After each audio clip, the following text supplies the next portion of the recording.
they want to have it that way because, sorry, now I lost my attention because I don't find the, wait, here this, okay, sorry. Yeah.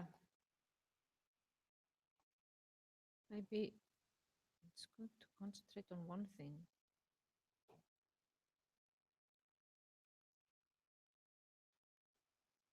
Why?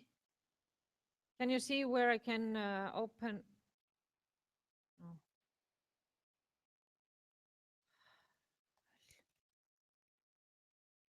I'll just use this. You were here. No, I wanted it to be, yeah, here, full screen. Yep. And then, okay. Yeah, so you're saying because of the positive and negative thing, this is actually, I think, so you're not supposed to just do one down like this. So they want you actually to think, but it's, mhm. But there, some students have also been commenting on that some of the questions don't apply. So there is actually a good theory behind this. Why is the questionnaire this way? So they have like a, they have theories from psychology, how they, why they actually are asking about the things that are there. And they want it to be general for you to be able to compare to many other, but sometimes it's doesn't really fit. I totally agree with you. But I thought it would be nice for you to really experience how it is to fill it in, so you maybe know what aspects there could be. So I would like to tell you about a project that is done for the state. So actually, every second year in Iceland, the best public authority website is chosen, and it has two categories. It's both like a general category and also the cities or towns websites. And what is done is that there are 250, I think, or something, websites that are considered. There's a big questionnaire that is filled out, and they get points. And for in some categories, yeah. So they are ranked according to this. The content is the main information on the organization on the web. This could be one of the questions. They are ranked on the usability. Does the web fulfill the main aspects that increase usability? And then there are more detailed questions. So this is like a big thing to do. Accessibility, how is it supporting people with special needs? And the e-services, meaning is it interactive for, if you send something in the web, do you get like feedback on how it's going? Can you follow the ones and so on? So your request. So all the websites are measured according to this, and the 5 best ones, which get the highest score, they get into second round. So, and these were the websites that got the highest score last time in the general category. And these are the ones that got the highest score for the towns. And for the towns, these websites are more similar because you have similar tasks or user goals that are supported. You know, you would like to find the swimming pool, and you would like to find maybe the name of the town leader, and so on. So there are similar things that you can do. So these are quite it's quite nice to look at these and see how differently people have designed for the same user goals. But what I think is interesting in this is that when in the second round, they focus on the user experience. So there has been a committee uh, going through these 10 webs and selecting. And I was the head of the committee. I've been that for 2 years or 3 years, 3 times, I think. And then I have got, last time we got one web designer and then one lady that is working with industry organization, Samtök Iðnaðarins. Okay, so our task was to choose one of the towns and one of the general ones.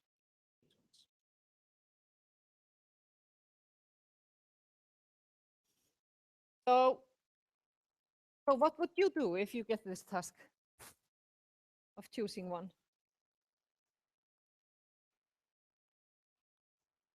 How? He was saying analyze the website. He would analyze the website. Put up user goals. Yeah. Try the website yourself on all the goals. Yep. Yep. And what would you, when you're trying it out, what would you look for?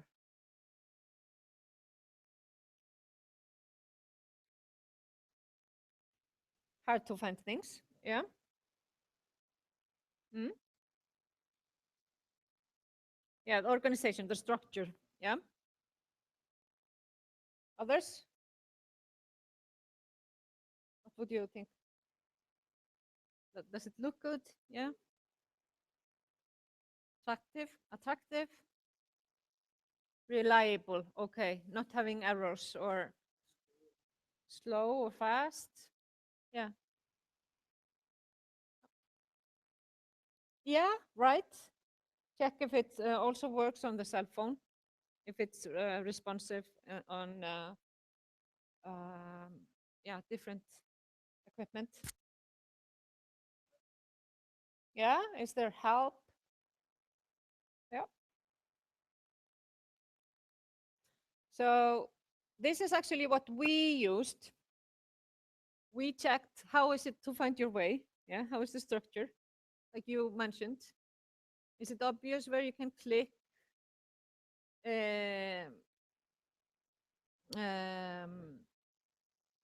How is the search engine, you know, and how are the results? How is it to find information? How is the general experience, and how does it look? You know, the sign and look, you also mentioned that. Do the photos fit the subjects? Is the web traditional? Is it usable on smartphones, like you said? So, and then we also had like the content. Is it old? Does it contain some errors, or you know, is it attractive? The content itself.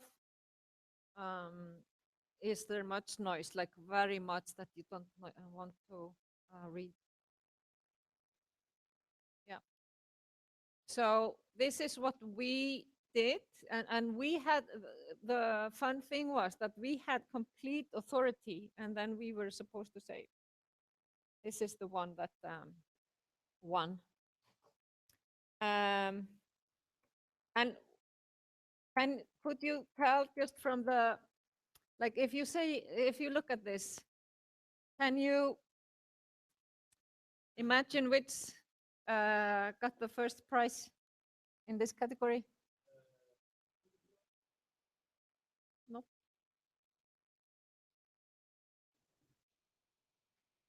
Why do you say that? Well, they are all good. You know, they all got a highest score, high scores. Not all the same.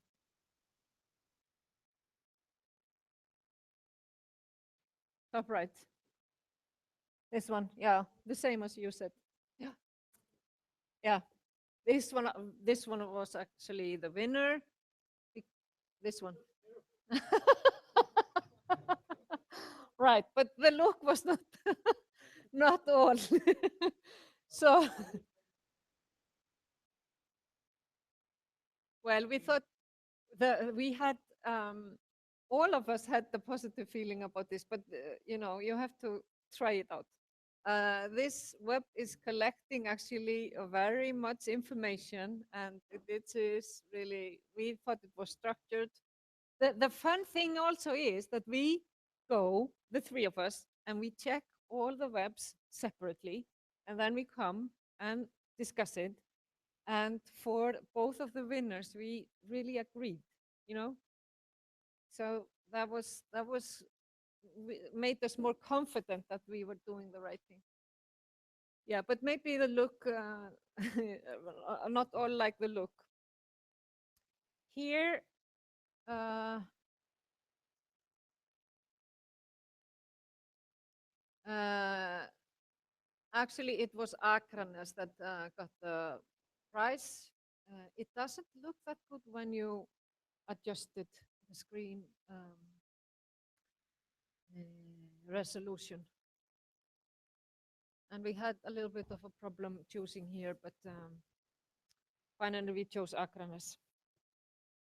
And the webs are really, they are proud of this. So you can see like a watermark that they got this prize on the web. Or right, where are we now? Yeah.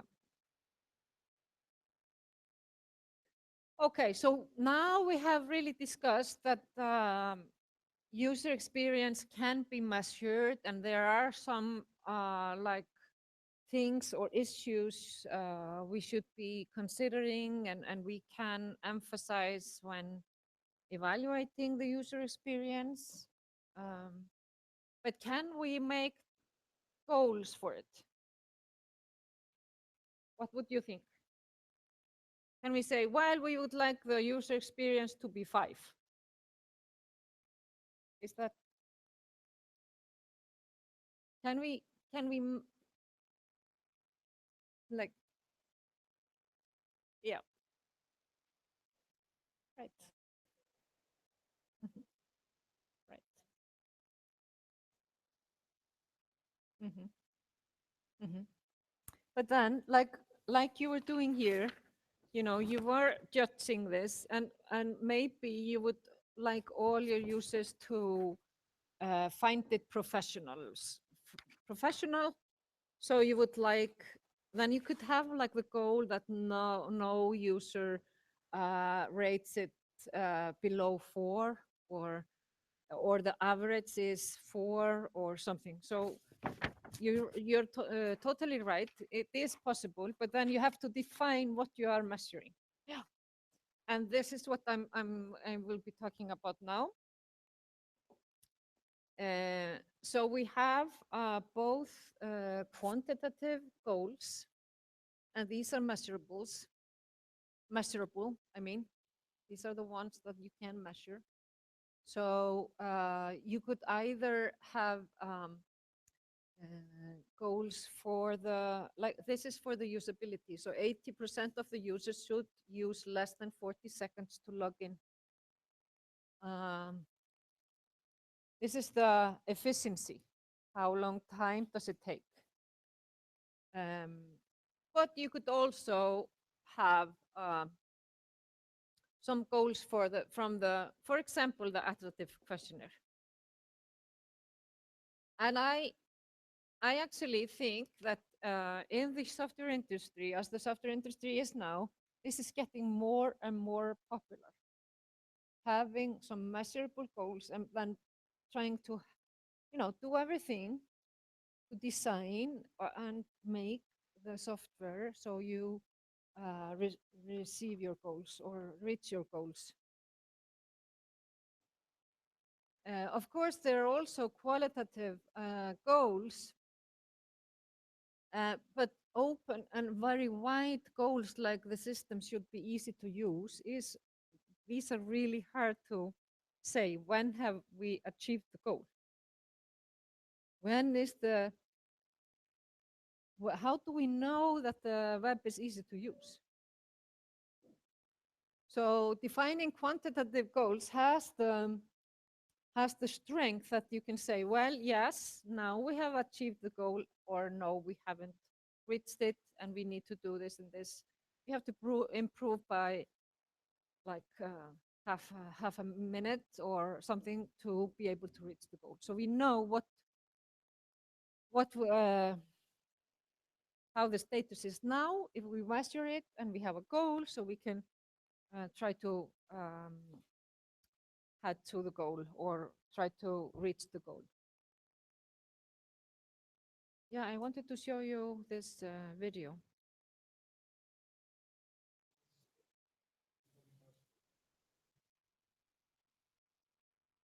Okay, very good question. Is this similar to functional or non-functional goals? Actually, the quantitative goals are user experience and usability. These are non-functional goals. Functional goals mean more like you are able to do this is included in the system. No, no.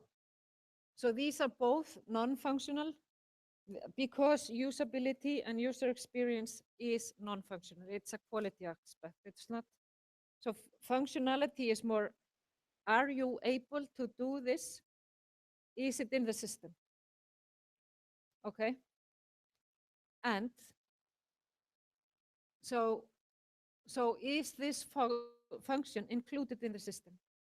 But then you can ask, if you have okay, you know that this function is included in the system. So you have checked, yeah, this functional requirement is fulfilled. But for usability, you can ask, is the user able to use the system and use this functionality? And that could be a non-functional goal, non-functional requirement. So there you're checking, even though you know that the function is in the system, you don't know if the user is able to use it. Maybe he has problems, maybe he doesn't find the functionality or something. So, but functional requirements are more on, is this included? Does the system support this? Okay. But then qualitative goals are just saying that these are not measurable. These are more like subjective. I would like it to be this and that, and I would like it look. I would like to that the system looks nice or something. But the problem with those is that you never know when you've really reached the goal. You haven't defined like a line. When have I achieved the goal and when not? So quantitative goals are very good in that way. I have often experienced that my students, sorry, my students are having hard time in defining quantitative goals. But I really, you will work on that later on. You will start to work on it in project 3, defining those, and then iterate the quantitative goals. Because I would really like you to learn this. I really tried to teach this very thoroughly now in the spring in Greining and Hönnun, but still on the exam, many students failed in that um, or yeah, didn't give the right answer. So um, this is really something that you should focus on, because this is emphasized more and more in the industry. Okay, yeah, I wanted to show you this. Have some of you looked at the presentations, or the presentations that I've recorded? I'm just thinking, if I play a video while recording, is that okay? Off. Okay. Mhm. Yeah. Okay. Okay. Because it's easier for me not to stop and so on. So okay. Now I'll just this one. Okay.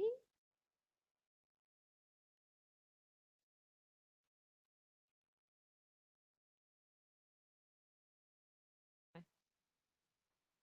No.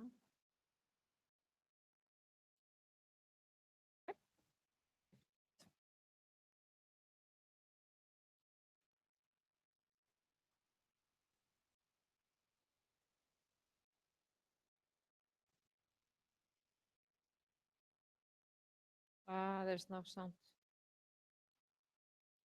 No. Okay. Okay. You can just watch it at home then. It is a very, very nice video, but there's no sound. So should we try? Audio.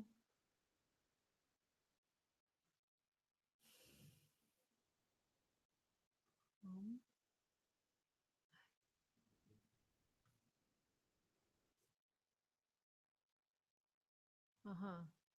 It should be on. And once more.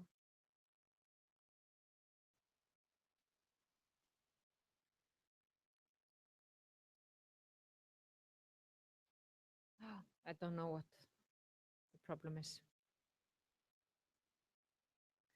Okay, now let's not take more time for this. You can watch it at home. It's a very good illustration about the pros with user experience, and focusing on the user experience while developing software. But they think about the return on investment, so the money you really gain on focusing on this. So it's a business view of things. When making goals, you can actually measure many things. You could set goals for the time to finish the tasks, or if the tasks are finished or not, or the number of commands, number of mouse clicks. This is often done like I would like it to be 2 mouse clicks away, or something like that. Mm. But you could also say count positive and negative comments, or number of occasions where the user misunderstood the interface. There are like endless opportunities to count. And then say, well, I would like the number of occasions where the users misunderstand my interface to be less than 2. And then you do usability testing. You test with the users, you observe them, and you count how many times they misunderstood. And then you know if you reached the goal or not. Sometimes we find this is a usability goal here. So this is a goal for the factor efficiency. It is, we are collecting data on the time that it takes to buy a ticket. This could be like for Borgarleikhúsið or the National Theatre or something. And and we can actually have like um, so we would say our goal is that the users are less than 40 seconds to buy the tickets, but uh, we won't accept any cases that are more than 1.5 minutes. You see, so we could have like interval for the goal, and then we have to remind us how the status is now. And this is done by evaluating with users, measuring it, and say, okay, the average time for the users in our testing was 1 minute. So we have to try to find ways to make the time um, less with some designs or something. If we want it to be 40 seconds, we need to improve the design.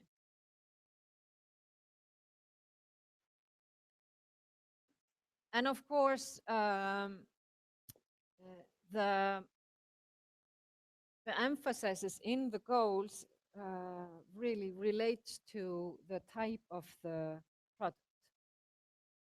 So like I said, if we are designing a game, we would have the user experience probably as our main motivation and main, all the some of the goals, at least most of them would be on some factors of user experience. We could get maybe inspiration from this, even though we don't take all of them. We could maybe take some of them. But if it's a system that you're using in your work or using every day, like a search engine, you would really like that to be fast. So that's their efficiency is the main factor. Yeah, okay. I wanted to tell you also about comparable websites. How can we compare websites? And this is for project 2. I like this one. I found this one when I just said comparable websites and got images. So here they are comparing Facebook, Twitter, Instagram, and they are comparing those as an advertising platform. So you have this goal, you would like to make advertisements on these platforms, and how does these websites fit to that? But what I like is that they are estimating the monthly active users, and they are listing the pros and cons of each of them. And then here, so I thought it was quite illustrative, this comparison. Um, but in project 2, you will be asked to find 3 comparable websites for each of the visions that you are making, and one, yeah, or a tool or something, if you can't find anything. Yep, very good question. I thought you would ask this. What if I can't find anything? Well, then try to find at least something similar. It doesn't have to be totally the same. So you could maybe, if you are designing app, you could maybe find some apps, even though they're not for people with special needs, something that people relate to or compare to. So it depends how much you have to reach out to find something comparable. It's comparable like this, yeah.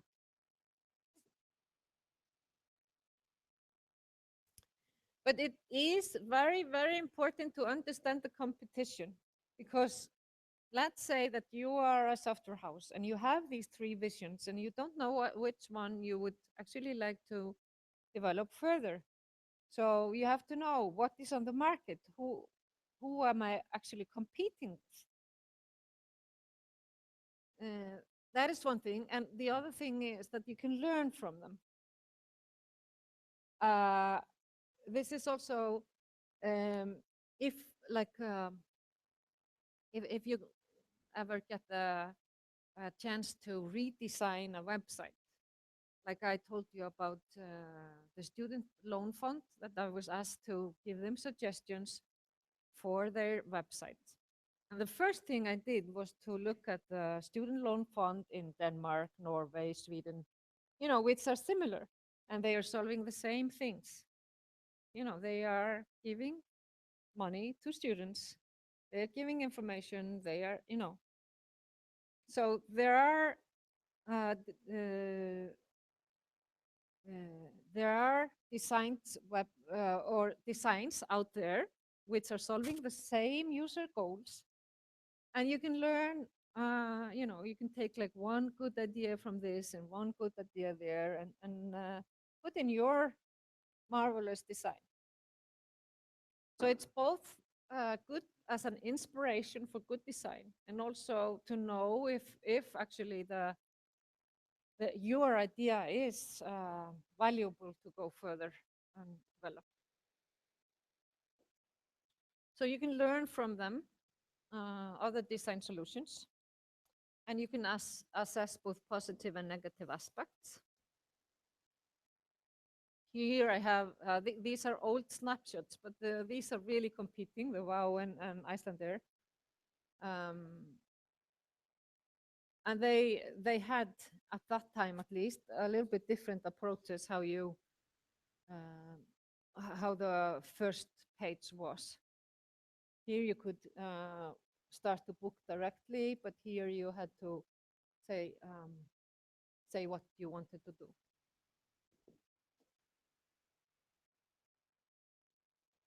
And then it's good when you are looking at the competing websites to actually list up the process, what supports the user's work, how easy it is, has it sale potentials, does it support the organizational mission. These could be some of them. We also discussed with the governmental websites other things that we could focus on. And this also depends on what goals we have and so on. So we could maybe be checking, considering our goals. And then the minuses could be that the design doesn't support the work, and it's hard to understand the website, and you have problems and so on. And I really liked here, like I said, that they take like the pluses and minuses for each of them and make a table like this. So this could be a nice way of illustrating, because if you're 3 in the group, you have 9 websites that you are actually checking. So you could have like a table for all of them.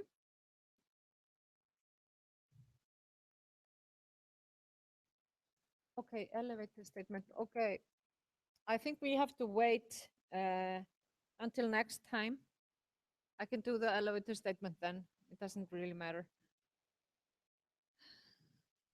because we are running out of time. But tomorrow, remember to take the visions with you.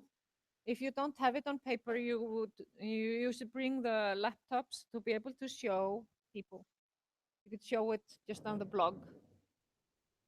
And be there on time, because we will do a collaboration workshop tomorrow, and it's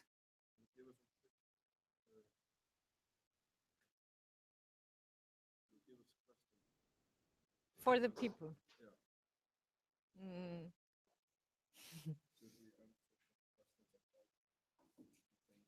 No, yeah, okay, so I actually planned it that it would be up to you to evaluate the visions. Try to ask the students what they think. Show it to them. It will be a little bit like a speed dating. So you have one vision, you will get one student, and you will show the vision to them and collaborate, and then after maybe 5 or 10 minutes you will get another one, and then this one will move to here. You see, so that's the plan.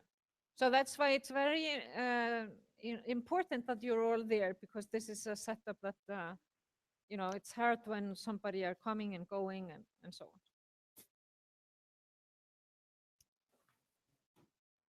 Okay, so thank you for attending today.